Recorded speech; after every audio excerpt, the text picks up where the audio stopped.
എന്നെ സംബന്ധിച്ചിട്ട് ഗോകുലിനെ സംബന്ധിച്ചിട്ട് ഞാൻ ആദ്യമായിട്ടാണ് ഒരു മരുഭൂമി കാണുന്നത്. നമ്മൾ ടെക്സ്റ്റ് ബുക്കിലൊക്കെ കണ്ട രീതിയിലുള്ള ഇപ്പൊ സഹാറ മരുഭൂമി ആയാലും വാദിറ മരുഭൂമി, സഹാറ മരുഭൂമിയൊക്കെ നമ്മൾ പണ്ട് ടെക്സ്റ്റ് ബുക്കിലൊക്കെ പഠിച്ചിട്ടുണ്ട്. അപ്പോൾ അതിലൊക്കെ നമ്മൾ ആദ്യമായിട്ടാണ് ഞാൻ ആ മരുഭൂമി കാണുന്നത്. അപ്പോൾ പകല് എക്സ്ട്രീം ഹീറ്റും രാത്രി എക്സ്ട്രീം തണുപ്പുമാണ് മരുഭൂമിക്കുള്ളത്. അത് എല്ലാവർക്കും അറിയുന്നുണ്ടാവും. അത് തന്നെ നമ്മൾ ഷൂട്ട് ചെയ്യുന്ന സമയത്ത് നമ്മൾ കുറേ സമയം അൺഎക്സ്പെക്റ്റഡ് ആയിട്ട് നമ്മൾ ഷൂട്ട് ബ്രേക്ക് ചെയ്തിട്ടൊക്കെ ഉണ്ട്.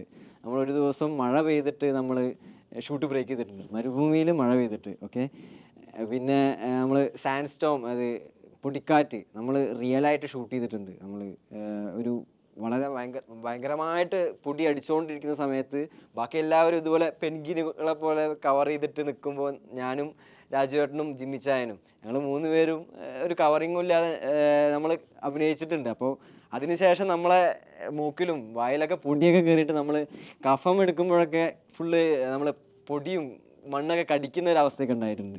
അപ്പോൾ അന്ന് പ്ലസ് സാർ രാജുവേട്ടനൊക്കെ മരുന്നൊക്കെ തന്നിട്ടുണ്ടായിരുന്നു, ഈ പൊടി പോകാനുള്ള രീതിക്കൊക്കെ ഉള്ള മരുന്നൊക്കെ. അപ്പോൾ ഇതുപോലെ തന്നെ രാവിലെയൊക്കെ എക്സ്ട്രീം ഹീറ്റാണ്, സൺ സ്ട്രോക്ക് അടിക്കുന്ന ടൈപ്പ് ഹീറ്റാണ്.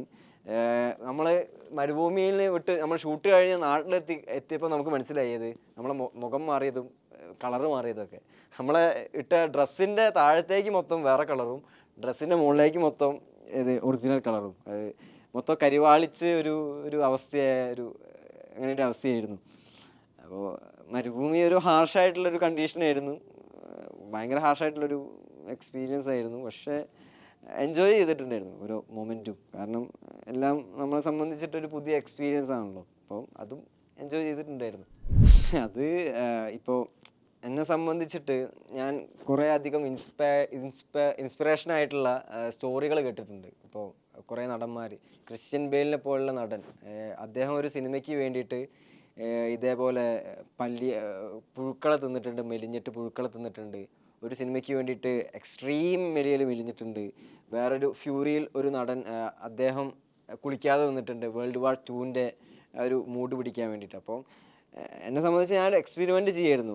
എന്നെ സംബന്ധിച്ചിട്ട് അവൻ അനുഭവിച്ച ഒരു കാര്യങ്ങൾ ഒരു ശതമാനമെങ്കിലും, ഇല്ലെങ്കിൽ ജസ്റ്റ് ഒരു ശതമാനമെങ്കിലും അറിഞ്ഞില്ലെങ്കിൽ ഞാൻ എങ്ങനെയാണ് അവനെ ഞാൻ പോർട്രേ ചെയ്യുക, ഞാൻ എങ്ങനെയാണ് അവന് നീതി പുലർത്തുക എന്നുള്ളൊരു തോന്നലിലാണ് ഞാൻ അതൊക്കെ എക്സ്പെരിമെൻ്റ് ചെയ്തത്. കാരണം ആ സംഭവങ്ങൾ അറിഞ്ഞാൽ, ഞാൻ കുടിക്കാതെ നിന്ന് കഴിഞ്ഞാൽ അപ്പോൾ എന്നിലുണ്ടാവുന്ന മാറ്റങ്ങൾ, എൻ്റെ മെൻ്റലി എനിക്കുണ്ടാവുന്ന മാറ്റങ്ങളും ഫിസിക്കലി എനിക്കുണ്ടാവുന്ന മാറ്റങ്ങളും അതിൻ്റെയൊക്കെ ഒരു ഇമോഷണൽ മെമ്മറി എൻ്റെ ഉള്ളിൽ ഉണ്ടാവുമല്ലോ. അത് നമ്മൾ ഇപ്പോൾ ഷോട്ട് എടുക്കുമ്പോഴും സീൻ എടുക്കുമ്പോഴൊക്കെ അത് ഹെൽപ്ഫുൾ ആവുന്നുള്ള രീതിയിൽ ഞാൻ എക്സ്പെരിമെൻ്റ് ചെയ്യായിരുന്നു. അപ്പോൾ സെലിബ്രിറ്റി ലൈഫ് ആക്ച്വലി ഞാൻ അതിനെ പറ്റിയിട്ടൊന്നും വല്ലാതെ അങ്ങ് ചിന്തിച്ചിട്ടില്ല, കാട് കയറി ചിന്തിച്ചിട്ടില്ല.